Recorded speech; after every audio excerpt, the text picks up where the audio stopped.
Among the many urban legends in Japan, there is one name that is often mentioned, Kotoribako, the cursed box.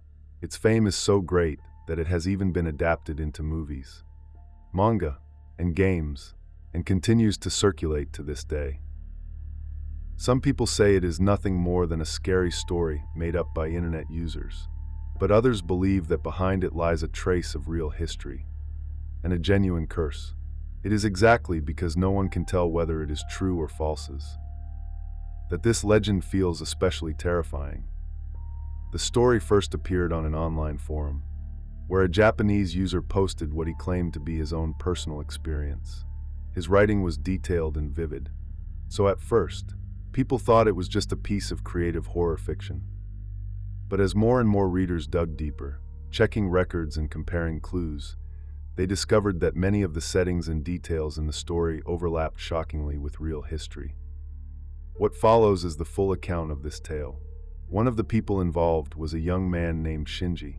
Through his experience, we can catch a glimpse of what the Kotoribako truly is, and the chilling truth that hides behind it.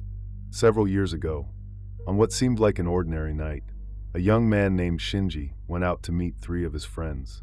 What was supposed to be just a casual dinner and drinks turned into an unforgettable brush with horror. Among the group was Goro, Shinji's close friend since middle school. Though Goro worked as an ordinary office worker, his family carried a special role for generations. They had been caretakers of a Shinto shrine. During New Year celebrations or festivals, people often saw him wearing the robes of a priest, leading rituals with dignity. Because of this background, Goro was naturally sensitive to the supernatural. That night, Shinji, Goro's girlfriend Keiko, and a newly introduced friend, a young man nicknamed Sakura, agreed to first gather at Shinji's house. Goro and Keiko arrived early, and the 3 of them sat in the living room, chatting and playing games while waiting for Sakura. About half an hour later, Shinji's phone rang. It was Sakura, apologizing for being late. He explained that while cleaning out his family's old farmhouse, they had found a strange-looking wooden box, and everyone at home had been caught up studying it. He laughed and added that, since Shinji was always curious about mysterious things, it might be fun to bring the box along for everyone to see. The moment the call ended, the atmosphere in the room shifted. Goro, who had been calmly holding the game controller, suddenly froze. With a loud clatter, he dropped it onto the floor. His face turned pale, and he muttered under his breath, voice trembling, "No, not tonight. Father isn't home. Why now?" Both Shinji and Keiko were stunned by his sudden change. Keiko clutched his arm nervously and asked, "What is it? Did something bad follow us?" But Goro shook his head, his expression more serious than they had ever seen. "This time, it's worse than that." At that very moment, the sound of a car stopping outside came through the window. Sakura had arrived, carrying the mysterious wooden box that would drag all of them into the heart of a terrifying curse. As the door opened, Sakura stepped inside, carrying an old wooden box in his hands. It wasn't very big, about 20 centimeters long. The surface was plain and rough, with no paint, carvings, or decorations. At first glance, it looked no different from an ordinary farmhouse storage box, something built casually from scraps of wood. But a closer look revealed something strange.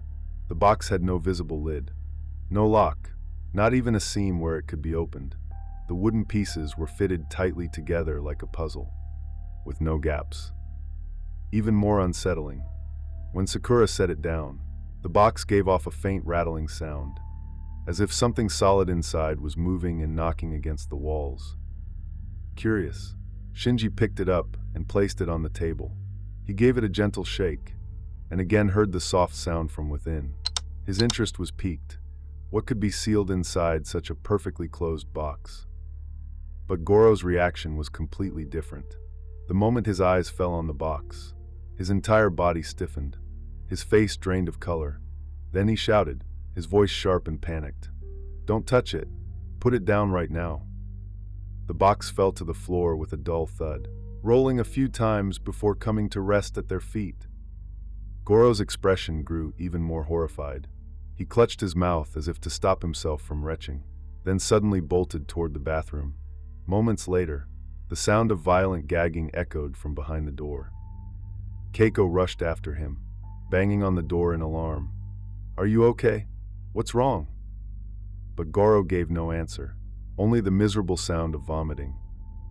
In the living room, Shinji and Sakura exchanged uneasy glances. Both were shaken. How could a simple wooden box cause such a reaction? When Goro finally staggered out, his face was pale, his breathing heavy, yet his eyes burned with a grim determination. He pointed at Sakura and said in a trembling voice, "That thing, it's not ordinary. Bringing it here was far too dangerous." Without another word, he pulled out his phone and dialed his father. Shinji and the others could only watch as he spoke in hurried tones. On the other end of the line, his father seemed to be giving instructions, but instead of calming him, the call broke Goro down even further. Suddenly, he burst into tears, like a frightened child crying into the phone. "I can't do this. I'm so scared. I'm not like grandfather. I don't have that kind of strength." The sight stunned everyone. Goro, who was always calm and serious, was now weeping helplessly before them. The sheer terror in his voice made it clear this was no ordinary object. Wiping his eyes, Goro forced himself to stand firm. His gaze locked onto Shinji. "Quick, bring me a knife." Though shocked, Shinji trusted him. He rushed into the kitchen, grabbed a kitchen knife, and handed it over. Goro took a deep breath. Then, without hesitation, he slashed his own palm open. Blood gushed from the wound, dripping onto the floor. Before anyone could react, he shoved his bloody hand into Sakura's mouth and ordered, "Swallow it, no matter how it tastes. You must swallow." Sakura's eyes widened in horror, but under Goro's forceful tone, he obeyed. As he choked down the blood, Goro began chanting in a deep, unfamiliar voice.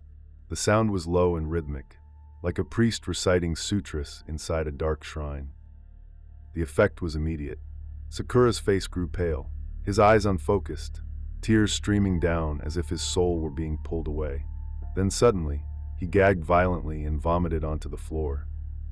A sickening mass spilled out, a clump of bloody, mucus-like matter, quivering faintly as if alive. Goro exhaled shakily, his shoulders slumping. "It's out.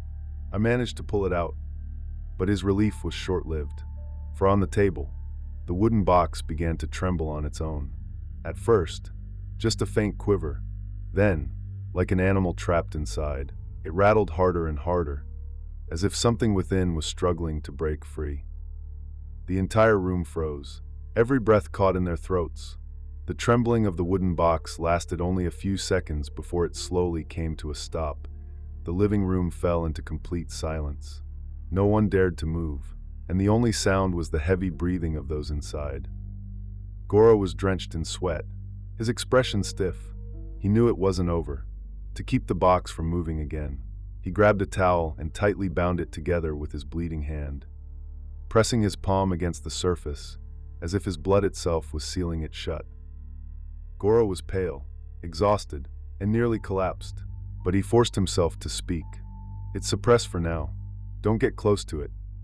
With that, he asked Shinji to drive him and Keiko home. Sakura, still shaken and unwell, came along too. During the entire ride, the car was silent. No one dared to bring up what had just happened. Several days later, Goro took sick leave from work, claiming poor health. Shinji worried about him constantly, until one evening, the day before Goro was set to return, he received an invitation to meet for drinks. This time, it would be just the two of them, at the small bar. After a few rounds of sake, Shinji could no longer hold back the question burning inside him. "That box, what exactly is it?" Goro stayed silent for a long time, his face pale, his eyes distant, as if struggling with whether he should tell the truth. Finally, with a heavy sigh, he spoke. "That's no ordinary box. It has a name. Kotoribako." He explained that the Kotoribako was not just an object, but a vessel filled with curses and hatred. Inside were human body parts, fingers, umbilical cords, even organs, placed there with deliberate cruelty. These remains, combined with blood, rituals, and chants, turned the box into a weapon of death. Shinji felt his heart tighten with fear. He pressed on, asking how such a thing could have ended up in Sakura's home. Goro lowered his eyes, answering with a shocking truth. Because Sakura's family is one of those entrusted with keeping the boxes. He explained further. The Kotoribako had not simply vanished into legend. It was passed down through a few chosen families guarded in secret. His own family as shrine caretakers held the records and the charms that kept the boxes suppressed. Families like Sakura's were tasked with storage and protection, making sure the cursed items never fell into the wrong hands. That night, Sakura didn't know. None of you did, but bringing it here nearly killed you all. Shinji sat frozen, realizing at last that he and his friends had been drawn into something much older, darker, and far more dangerous than a simple ghost story.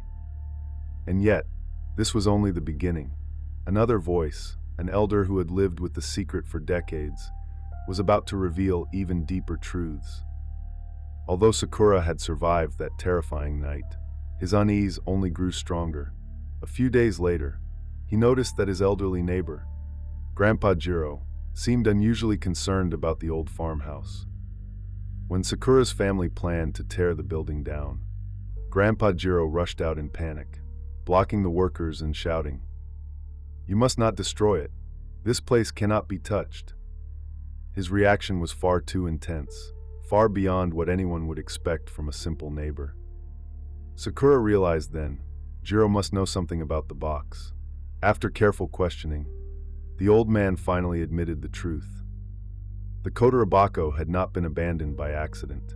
It was supposed to be guarded in secret by three families: Sakura's family, Jiro's family, and the Sato family across the way.